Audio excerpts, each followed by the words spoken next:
Bonjour Guillaume Dard. Bonjour. Président de Montpensier Finance, société de gestion de conseillers en investissement et vice-président de l'AFG, l'Association française de la gestion financière. Gilles Raveau, bonjour.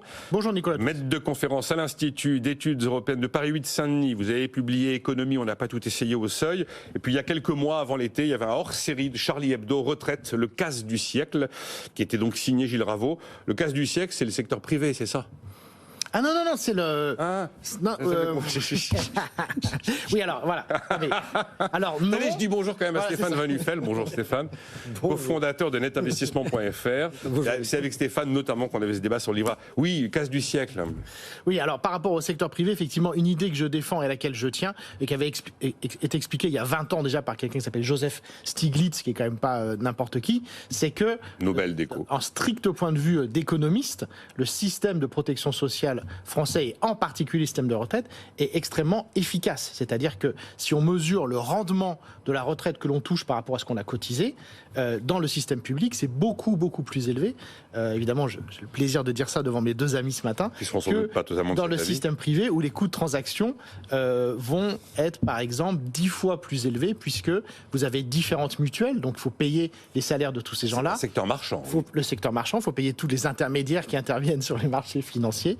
Il faut payer les frais de publicité que nos chères assurances et mutuelles nous infligent à longueur de journée, même quand c'est des mutuelles et des assureurs militants comme la Maïf, par exemple, qui nous infligent ces publicités quand on va au cinéma. Il faut y dégager des profits. Et donc, ce que j'explique, c'est que en termes de technologie, en termes de résolution d'un problème, au-delà des débats sur la durée, sur les taux, etc., le système de protection sociale français, qui est souvent décrié à cause du niveau élevé des soi-disant dépenses publiques, est en fait très efficace. Et donc ce que j'explique, c'est que ça n'est pas le bon débat, et que le bon débat, c'est, et je fais évidemment plein de propositions comme toujours, c'est évidemment d'accroître l'emploi. Je rappelle par exemple, et j'arrête là, on sera d'accord. Il y a plus de 5 millions, juste ce chiffre, il y a plus de 5 millions d'emplois en France aujourd'hui qui sont fermés aux étrangers ressortissants de pays non membres de l'Union européenne. 5 millions d'emplois, à commencer évidemment par ma chère fonction publique. On parle du manque de professeurs.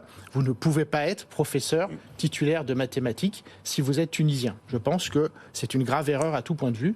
Et donc, il y a des solutions pour qu'il y ait beaucoup plus de gens qui travaillent et pour financer donc les retraites de papy et mamie. Ça va exactement dans le sens du rapport de l'Institut Montaigne, tout récent, qui explique qu'une économie vieillissante comme la nôtre aura besoin d'immigration. Vous voulez réagir à ce que disait Gilles Raveau ? On en a pour 3 heures. Là. Ah bon, on en a pour 3 heures. Bon. Moi, je partage pas ces propos. Non, mais le système de protection sociale fonctionne. Maintenant, je ne suis pas certain qu'il faille faire le procès du secteur privé pour en améliorer le fonctionnement global pour l'ensemble de la collectivité. Dites-le à Joseph Stiglitz. Oui, mais d'accord, Joseph Stiglitz. Bon, très bien. On va pas ouvrir le débat sur la capitalisation. Non. Voilà, bon, les Arnaud ont dit qu'ils donnaient dès aujourd'hui 10 millions d'euros sans aucune contrepartie, sans aucune défiscalisation, anticipant les traditionnels débats des grincheux et des indignés lorsqu'une grande fortune se mobilise pour une cause. C'est très bien tout ça, Guillaume Dard. Enfin, ça pose une question qui est au centre du débat français. La solidarité, c'est à la fois un devoir collectif et un devoir individuel. Donc collectivement, ce qui nous représente, c'est l'État. Il le fait. Il y avait un bon papier dans le Challenge qui rappelait d'ailleurs que la France était le pays qui, avec à peu près 30% d'aide sociale, faisait le plus au monde. Et en termes de dépenses publiques, où il n'y a pas que des dépenses sociales, on sait qu'on est au-dessus de 50%. Et à côté du collectif, il y a une sorte d'individuel mutualisé, c'est le tissu associatif. Et le tissu associatif, il est clé parce qu'il remplit des fonctions complémentaires. L'État a ses contraintes d'organisation qui fait que généralement ça va être fait par des fonctionnaires, alors que les associations, ça va être généralement fait par des bénévoles. Pas uniquement dans les deux cas, mais c'est quand même plutôt là où ça se passe. Donc, et ces bénévoles, ils ont besoin d'être financés. Ils vont être financés à la fois par des gens pauvres et par des gens riches. Rappelons-nous quand même que les Restaurants du Cœur, ça a été créé sous la gauche au moment de Mitterrand. Coluche lance cette initiative. Il négocie d'ailleurs avec Mitterrand et Fabius. Donc, il y a 38 ans. Donc ce devoir de solidarité exprimé il faut que plus personne n'ait ni faim ni soif, etc. Et c'est l'idée des Restos du Cœur, idée formidable, mais elle n'était pas orthogonale à un État qui était socialiste et qui a dit « Ah non, c'est à l'État de le faire ». Ce qu'on sait, c'est que l'État, sans être dans la banalité, ne peut pas tout et qu'on a besoin d'associations. On en a besoin d'associations. Par exemple, si on prend le thème de la dépendance, une grande partie est faite par... Il n'y a pas que l'État qui s'occupe des EHPAD, ni que Orpea. Il y a une grande partie qui sont associatifs. Et donc, tout ce tissu associatif, il a besoin, de bénévoles qui donnent de leur temps, mais il a besoin d'argent. Donc là, on est typiquement dans ce qui se fait. Et pourquoi est-ce que ça pose problème ? C'est parce que il y a déjà eu une émission très forte à la télévision il n'y a pas longtemps, disant non, c'est pas bien, il faut que ça passe par l'État. Donc c'est pour ça qu'on est au cœur du sujet français, puisque il y a, si j'ose dire, je provoquais un peu Gilles, mais tous les collectivistes voudraient que ça soit que tout passe par l'État, et je pense que dans d'autres pays, il n'y a aucun débat sur le fait que les associations soient nécessaires. Donc voilà, ça me semble clair. Réaction, je ne sais pas, Stéphane Van Nuffel, sur cette question. On ne va pas faire toute l'émission là-dessus. Je pense que tout le monde trouvera normal qu'à situation exceptionnelle, les grandes fortunes se mobilisent, comme on l'avait vu après l'incendie de Notre-Dame. Oui, si vous voulez. D'abord, c'était un état ponctuel, normalement, les Restos du Cœur. Il n'était pas prévu. J'imagine pas que Coluche. Il le souhaitait 40 ans après que. Il souhaitait la disparition la plus rapide possible des Restos du Cœur à l'époque où il était encore ce monde. Je fais une petite pique exprès pour rigoler. La preuve est que. Les collectivistes que nous avons eus entre-temps de façon assez sporadique au gouvernement n'ont pas réglé ce problème-là. Et là, on est arrivé à un point où l'économie de marché pèse sur les résultats de cette association qui ne s'en sort pas. L'État va remettre au pot. Et puis, qui remet au pot ? Le grand méchant loup. Et je pense que l'intérêt de cette information numéro 1, pour ne pas jeter la pierre peut-être à ceux qui n'ont pas réussi à régler les problèmes que règlent encore les Restos du Cœur, c'est Bernard Arnault. Qu'il ait une économie d'impôt ou pas, Nicolas, et je vais faire mon texan, ça ne m'aurait pas choqué. Voilà. Du moment que ce don, du moment que cet argent aille là où il doit aller et qu'il serve ce qu'il doit servir, c'est-à-dire les gens qui sont en extrême difficulté. Parce qu'il est comme il est, qu'il est dans les feux des projecteurs et qu'il y a sans doute un petit peu d'image derrière, il le fait de façon tout à fait spontanée, je dirais pas, mais vraiment altruiste. Il faut le remercier une fois de plus parce qu'on va le dire, j'ai jamais été moi un grand fan des très grands patrons. Moi, en tant qu'entrepreneur, je mets toujours une différence fondamentale entre les patrons du CAC 40 et moi, excepté monsieur Bernard Arnault, qui est donc propriétaire de son entreprise et qui est donc un entrepreneur. Il faudrait juste l'applaudir et je pense qu'on pourrait rester là-dessus. Et ce serait juste sympa, une fois de temps en temps, de dire c'est pas à lui de le faire, c'est pas à lui de régler ce problème-là, il le fait.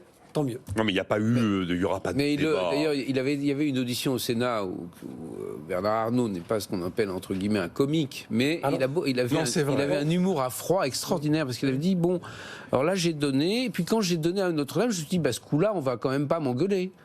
Oui. Et bien évidemment que si. Oui, non mais vous avez toujours les indignés, les grincheux qui sont là, bon, c'est classique. Non, mais vous en avez tout de suite qui ont demandé, il va défiscaliser. Oui, ça y est, ça a été. Il faut dire que non, c'est très bien. Et peu importe qu'il l'ait fait.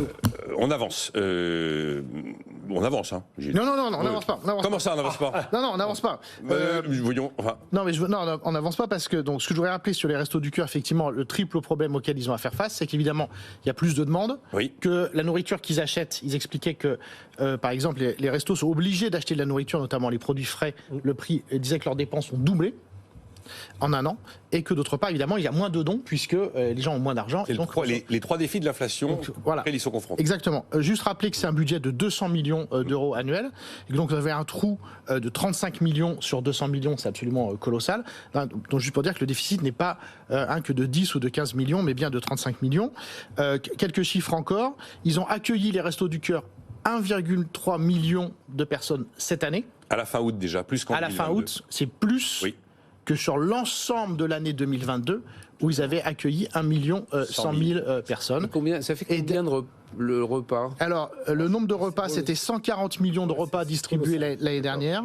Et ce qui m'étonne, c'est qu'ils s'attendent à en distribuer 170 millions, soit une hausse de 20%, ce qui me semble sous-estimé. Mais voilà, 170 millions de repas, enfin, dans un pays de 65 millions d'habitants, c'est qu'un chiffre complètement... Le vrai sujet, il est là. Voilà. C'est pas acceptable. C'est pour ça que je me permets de donner ces petites informations aux auditeurs ce matin pour qu'ils dégustent mieux leur petit déjeuner en pensant à ceux qui ont le ventre vide. Et dernier chiffre, l'aide alimentaire en France, et ça c'est complètement délirant, Laurent Neumann le rappelait sur une chaîne concurrente hier soir, a été triplé en 10 ans. C'est-à-dire que 2,4 millions de personnes ont recouru à un moment ou à un autre à l'aide alimentaire en 2022, et donc contre 800 000 en 2012. Donc c'est pour dire qu'on est dans un pays où une part absolument non négligeable de la Je suis d'accord. population a faim. Ouais, Je tout suis le monde est d'accord. d'accord. Et C'est ça que tout le monde essaye d'aider un certain nombre de ces associations. Il y a un autre chiffre qui m'avait frappé, alors c'était avant l'été, donc j'ai plus le détail, mais l'INSEE avait constaté une aggravation du nombre de foyers qui sont contraints de s'imposer des privations. Alors ils ont c'est un outil statistique parfaitement organisé et le nombre a augmenté d'une manière significative. Donc c'était des privations, c'est pas pouvoir se chauffer ou pas pouvoir se transporter, enfin des choses comme ça. C'est vrai que ces chiffres-là, quand on les met au jour dans un pays comme le nôtre, c'est un peu désespérant. Après, qui faut-il blâmer En pourcentage, c'est complexe.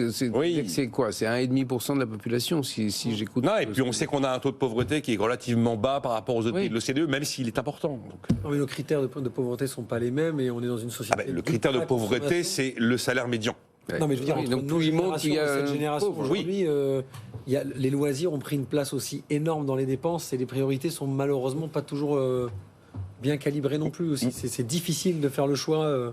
Plus les dépenses contraintes. Non, mais il y a des dépenses contraintes. Il y a effectivement la hausse du salaire médian qui automatiquement augmente le nombre de pauvres, puisque c'est la référence qu'on utilise. C'est 60%, en dessous de 60% du salaire médian. On rentre dans la catégorie des pauvres. Pas forcément dans la catégorie des gens qui sont à la rue. C'est pas la même chose. Bon, j'avance quand même. Gilles, pas de ristourne sur le prix des carburants. Tout le monde est d'accord? Alors, Ce serait une mauvaise idée. Tout le monde est d'accord. Je rappelle juste ce petit fait qui est souvent ignoré, c'est que aussi étude de l'INSEE l'année dernière sur les distances parcourues chaque année selon votre décile de revenus, courbe très clairement croissante, c'est-à-dire que contrairement à une légende qui circule, c'est évidemment plus on est aisé, plus on parcourt de kilomètres, tout simplement parce que ça coûte cher, évidemment, la voiture. Et notamment, la courbe est très fortement croissante entre, disons, le 3e et le 8e décile. Et donc, ce qui avait été aussi observé lorsqu'il y a eu les il y a précédents... des gens qui n'ont pas de voiture. Non, mais ce que dit Gilles a été confirmé par l'INSEE. Ceux qui sont Restos du Cœur, ils n'ont pas obligatoirement une voiture. Non, mais je veux dire... Même les employés... C'est pour ça qu'il ne faut pas recommencer. Voilà, c'est pour ça qu'il ne faut pas recommencer. Donc voilà, c'était ce que je voulais dire, c'est qu'effectivement, ça avait été observé, alors là, j'ai plus les chiffres en tête, mais c'était très important. Il y a des études qui ont été faites justement sur les conséquences redistributives des précédentes ristournes à la pompe. Pour ceux pour qui c'était ciblé, c'est ça que... Mais c'était pas ciblé, justement. Mais justement, c'est parce que c'était pas Ceux ciblé. qui en auraient besoin n'ont pas été assez ciblés, on en avait parlé. Oui, mais non seulement ça, mais que aussi, si vous voulez, le gain monétaire était évidemment pour les gros rouleurs qui sont les revenus. Mais bien sûr. Alors, je peux même vous donner les chiffres. C'est ça le double effet. C'est ça le quart le plus riche du pays a pu économiser sur l'ensemble de la période avril-décembre, ce qui d'ailleurs n'est pas colossal, entre 65 et 115 euros. Un plein et demi. Et le quart le moins riche aura économisé au maximum en moyenne 48 euros. Donc c'est... Bon, c'était en termes on est d'accord, on commence pas. Pas très équitable. Bon. Mais non, Guillaume, on recommence pas, on est d'accord. Non.